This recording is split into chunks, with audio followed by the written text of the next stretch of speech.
Say I won't. Why y'all scared to be different? Say I won't. Why y'all scared? Hi, I'm Javon Simpson and welcome back to Speak Up. Now the topic that I'd really love to discuss today is the issue of change. And when I mention change, I'm not talking about change as in money. I'm talking about change as in making a difference in your life. Whether it has to do with your spiritual life or your temporal life. We have to take it into consideration that, hey, change is not something that we just get up one day and say, hey, we're going to just make a change and change will just happen. You know? While saying that, there are a couple of things that you can get up one day and say, hey, I'm going to change this, and it will be changed right away. Could be that I have a small habit that I picked up a couple of days ago, and today I decided that, hey, I'm going to change it. It will be far easier for me to change that habit or get out of that habit rather than getting out of a habit that I have had for like 10 years long. So if it is that I like biting my fingernails, for example, and I used to bite my fingernails a lot until I realized that I was developing some nerve problems. I believe, I don't know if it's a mental thing or what, but I just believe that I was developing nerve issues. You know, my hands were shaking sometimes and I didn't like that, and I overheard over several different conversations that, hey, you know, biting your fingernails can actually contribute to that. So I stopped and the shaking stopped. So mentally for me, I believe it because the shaking actually stopped. So anyways, as it pertains to change, you know, getting up today and saying that you want to make a serious change, something of the sort of perhaps you're going through some spiritual issues. You know, you might just be having an issue with a particular sin and you want to get it out of your life. And that's perhaps one of my testimonies. But anyways, yes. So if it is that you have a particular thing that you want to get rid of, you know, and I mentioned sin because sin is something that we all struggle with at times. At the end of the day, it's something that we all want to get rid of so we can reach that aim of perfection. Right? At least I think so. I mean, that's what I want. I'm not sure if that's what you want, but let's just get back to it. So anyways, firstly, you reach the aim of change. I believe wholeheartedly that we have to reach that level of conviction first. And when I mention conviction, persons might be like, what? What do you mean by that, really? When I say conviction, I mean it's for us to internalize our issue, you know. It's for us to think about it really and truly and say, alright, weigh the options. Is this issue, you know, actually causing my life to go haywire, or is this issue just a minor thing? You know, is this issue a big thing or is it a small thing? Let me just put it in other words so other persons can understand. And the bottom line is that sin itself might feel good and enjoyable, whatever. Well, I'm not sure. I guess it depends on the person. Whatever sin might feel enjoyable to you, or whatever you're struggling with specifically. But anyways, if it is that it's becoming a bother to you and your personal life, and let's just give an example then. You know, let's say you have an issue with lying, and you realize that lying is no longer that thing that persons call a white lie, even though I don't subscribe to any of them, because a lie is just a lie, you know. But persons might tend to look at a so-called small lie and call it a white lie versus a big lie, which is, I don't know what they would call it. So, but I guess they would just call it a point blank lie. So anyways, if it is that you're struggling with those white lies that are becoming big lies, right, and you find out that your life now is based on these lies, and you continuously lie and lie and lie and lie after each of those lies, and you find that you can't stop lying, then now it has become an issue. And it has become an issue because now it's going to interfere with your relationships. It's going to interfere with your lifestyle as an individual, because you might be going to school, you might be going to work, and you find that, hey, you're lying to the teacher, you're lying to your boss, and that you might classify as a white lie because it might not be as important to you. But when it reaches the point that you're actually lying to yourself, it's very much important. When it reaches the point where you're actually lying to the ones that you love, it's a big issue. And for me personally, I believe that if you lie at all, it's a big issue. But for some persons, they might, as I mentioned before, they have the white lie and they have the whatever lie they call the other one. You know, so it takes conviction to stop trends like those. For most persons, I won't say for all persons, but for some persons, they can just get up one day and they say, "Hey, I'm going to stop lying," and they just stop lying. It's as simple as that, you know. While for other persons, it's harder to overcome, because that might just be something that they've been struggling with for years, and it's not as easy. It might take a lot of prayer, it might take a lot of fasting, a lot of thought, a lot of power, a lot of energy, you know, to get rid of. And that's just how it is for us as individuals. Sometimes we feed on some things for such a long time that we become dependent on it, and we don't feel like ourselves anymore without doing it or without taking part in that particular thing. And that's what change is all about. And conviction allows you to understand that, hey, I want to be different. I want to stop doing this thing. This thing is actually ruining my life, and I want to stop it. And one of the testimonials that I always give as it relates to conviction and change is when I became a Christian. Now, for those of you who know me personally, I'm a part of the apostolic movement, right? And in the apostolic movement, a lot of persons might term it, along with Pentecostal, which are basically the same entities really, and they're similar. I would say they're similar. So, for persons that know me personally, know that I'm apostolic, and at the end of the day, a lot of persons might look at apostolics and Pentecostals as the strict denomination as it relates to Christianity. But I do look at it as the strict one as well. But at the end of the day, it's the one I'm most comfortable with. And honestly, it took a long time for me to become a Christian, because I was weighing a lot of options. I was weighing a lot of things in my mind, you know, a lot of societal norms, and I was thinking about them as, you know, whether or not they're important or not. And, you know, long story short, I guess I'll give you guys that story one day, but long story short, I prayed about it, and I was just led to just, you know, giving my life to God in a Pentecostal church, in an apostolic church, I would say. And I have not regretted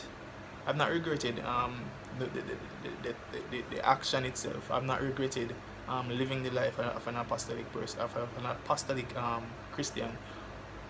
However, it has been difficult, you know, and it has been difficult on the part that it feels a bit more serious. And I'm not trying to cause a division here, because if you're Seventh Day or whatever it might be, I'm not a part of the division type of thing.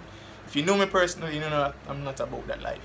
I love you no matter what, as long as you're saved the right way and living life the right way as you ought to, you know.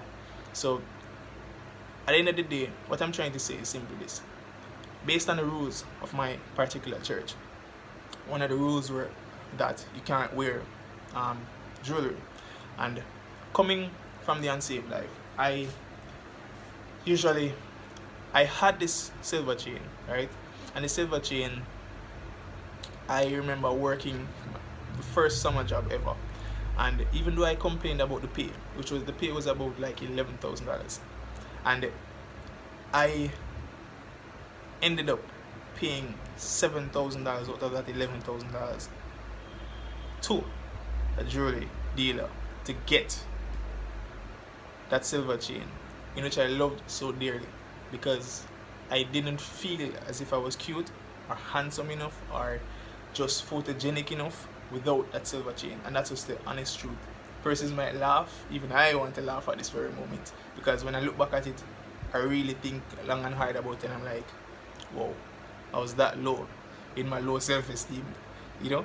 And that's just how it was, honestly. And over a period of time, I realized that, hey, I was cute without the chain, I was handsome without the chain, I was me without the chain, nevertheless. But it was hard for me to get over, because sin had me thinking that, hey,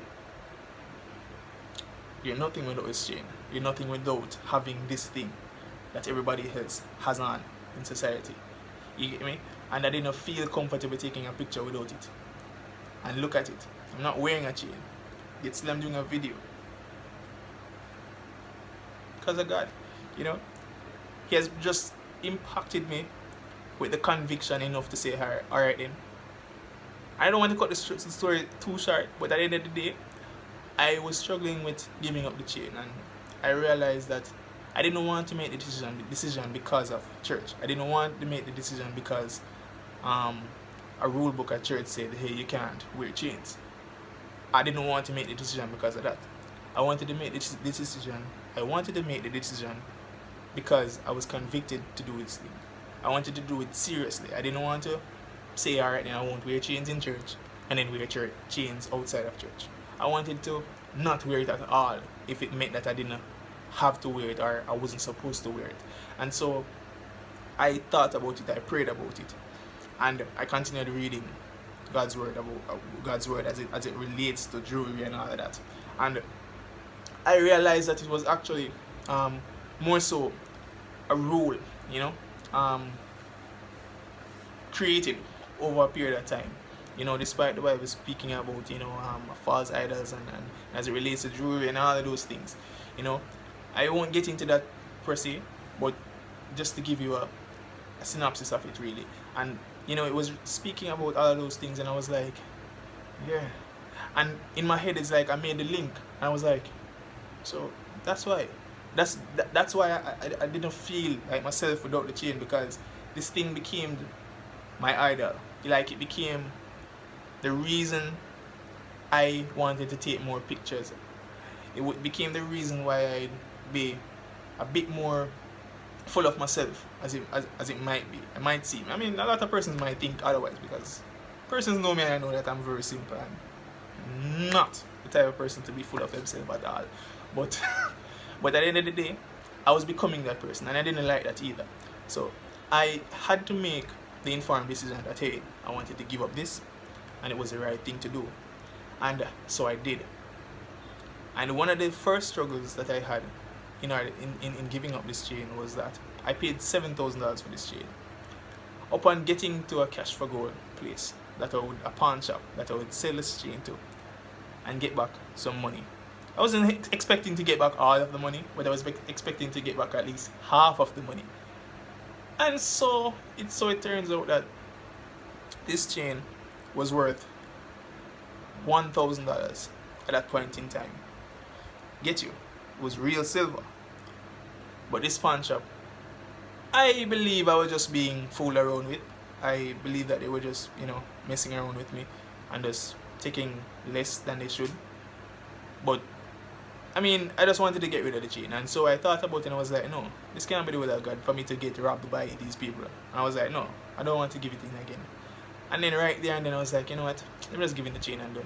It's not like I'm going to profit much from having it anyways, because if I can't wear it, then what's the sense of keeping it? You know, I don't want to be the type of person that don't wear it in church, but then I wear it outside of church. Like, I'll just be one of those hypocrites that I have always not liked their actions. You know, I don't like the action of a hypocrite. You know, somebody that comes into church or comes into a building or goes somewhere and does something for that set of people, but then as soon as you get out of the presence of those persons and you do something else and you say something else and you start to live this whole different life, as if, like, what were you doing over here? Weren't you doing something different over here? Weren't you trying to, you know, try to impress persons differently over here? Why have you changed that now that you're over here? You know, I don't want to be that type of person. I didn't want to be that type of person at all. And so I decided to just, hey, let's give him the chain. And so I gave it up. I don't remember what I did with that $1,000, but thanks be to God, I gave it up, and I felt much more comfortable after that. I felt as if it overcame a whole lot of burdens that I didn't want to be entangled with. And so it was conviction that did that for me.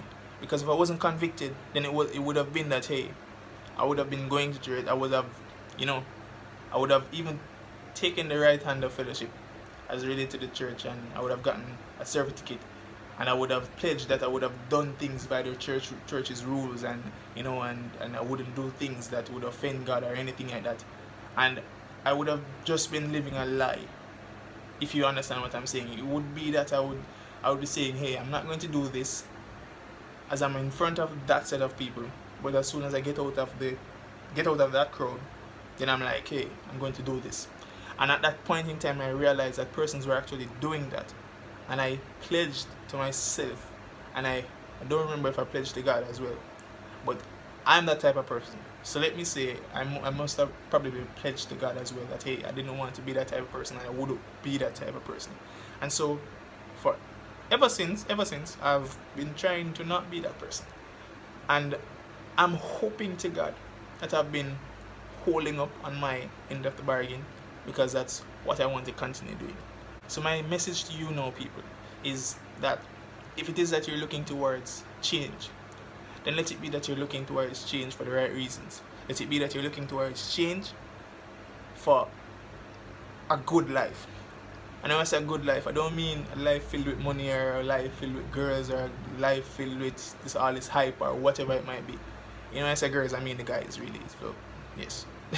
But I mean, if it is that you're looking towards change because you want to be this popular person, or you want to get all of these things that you probably don't even believe in wholeheartedly, but because society is saying that you should do it, then you're believing that you should do it, and you're telling yourself that you should do it.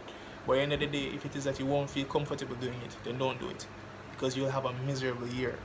If it is that God permits life for the entire year, I don't want you to be at the end of 2019 thinking to yourself, I shouldn't have made those changes. And yes, now that you've heard me talk about change, it's time for you to make some change. If it is that you should make any changes. Have a great year. Have a great life. Much love. God bless. Say I won't. Why y'all scared to be different? Say I won't.